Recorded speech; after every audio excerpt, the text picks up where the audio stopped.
आज मैं आपको एक कहानी सुनाऊंगी, एक बच्चे के बारे में जिसका नाम आहिल था और वो बहुत ज़हीन बच्चा था। फिर उसने फ्री फायर डाउनलोड की और कभी कभार खेलने लगा। सुबह का वक्त था, मगर उसकी सुबह फोन से ही शुरू हुई।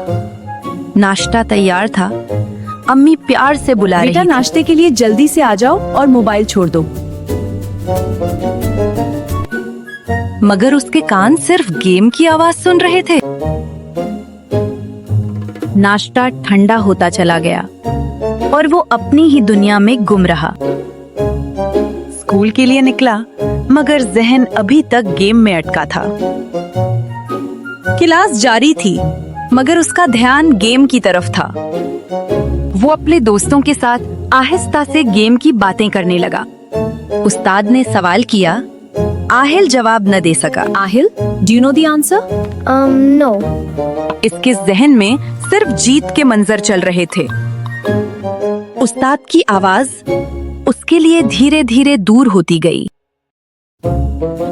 ब्रेक में भी पढ़ाई नहीं, बस गेम की मंसूबाबंदी। एक दोस्त ने कहा, आज रात लंबा मैच होगा।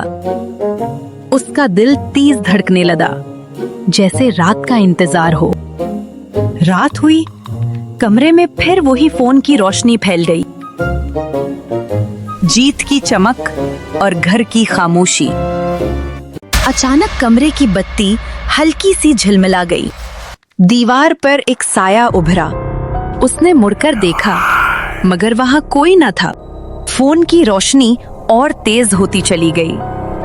दिल तेज धड़क रहा था, मगर गेम बंद ना हुआ। बाहर से अम्मी की आवाज आई, बहुत रात हो गई है, बस अब मोबाइल बंद कर दो और सो जाओ। उसने जवाब न दिया और साया और करीब आ गया।